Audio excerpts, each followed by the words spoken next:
The ancient Romans, for instance, had a prenomen, which was a freely chosen personal name, much like our first name.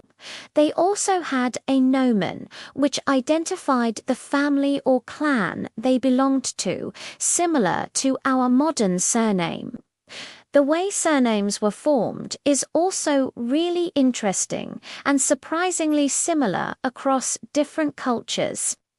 Many surnames simply came from the father's name in Spain. They added the suffix -ese. So Fernandez means son of Fernando, and Gonzalo's means son of Gonzalo.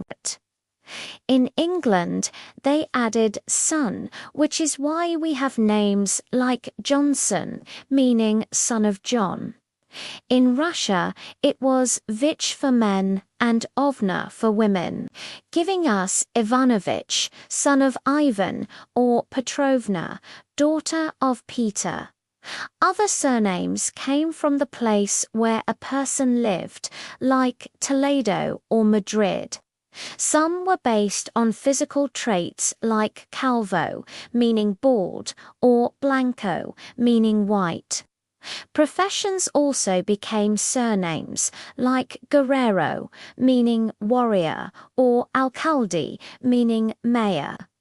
And of course, many names came from nature, like Robles, meaning oaks, or Sierra, meaning mountain range.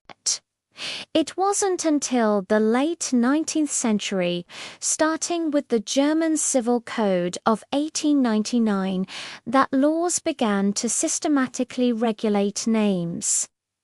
Now, for the really juicy legal stuff, what is the legal nature of a name? Lawyers and scholars have debated this for centuries. Is it your property? Is it a public duty? Or is it a personal right? Let's break down the main theories. The most widely accepted theory is that a name is an inherent right of the person, an attribute of your personality.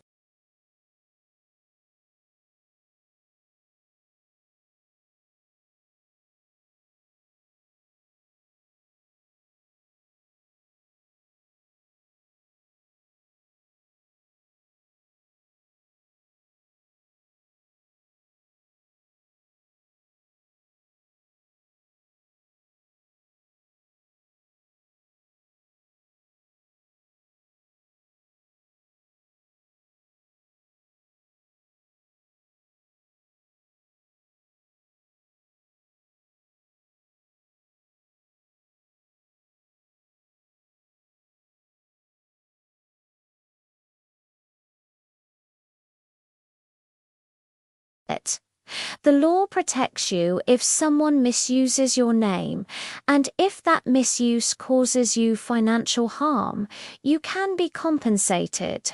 So it's a personal right, but one that is outside of commerce.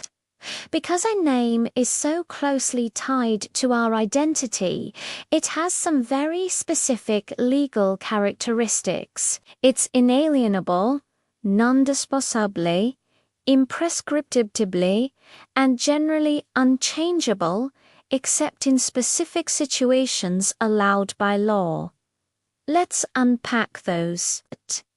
Inalienable means you can't sell or transfer your name through a private agreement.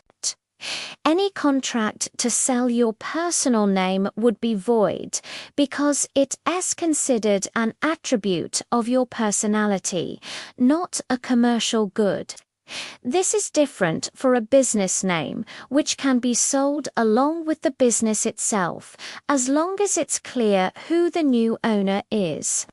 Non-disposable means you can't just create, change, or get rid of your name whenever you feel like it.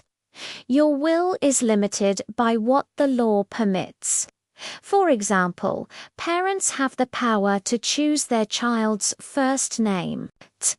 In some countries, there are rules against ridiculous or inappropriate names. but in others, the freedom is quite broad. You also can't just transfer your surname to anyone. It's typically passed from parent to child, or in some cases, used by a spouse after marriage. Imprescriptible means you don't lose your name by not using it, and you can't gain a new legal name just by using it for a long time.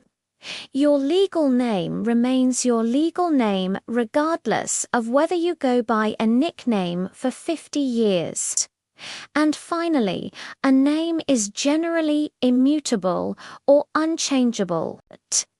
It's tied to your civil status, so it's meant to be stable. But there are exceptions. If your family status changes, your name can change too.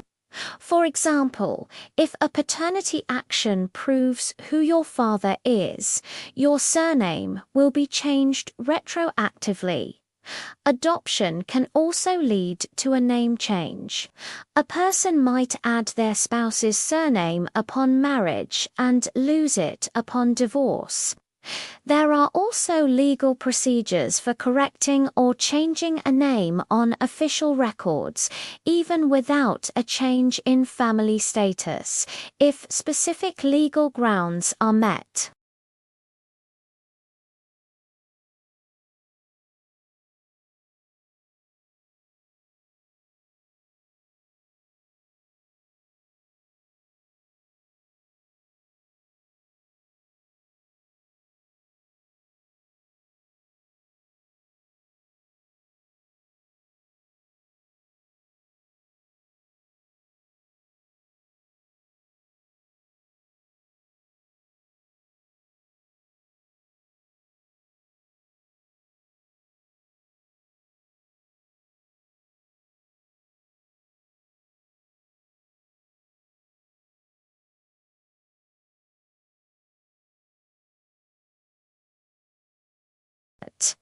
If you enjoyed this video, please give it a thumbs up, subscribe to the channel, and hit that notification bell so you don't miss our next exploration.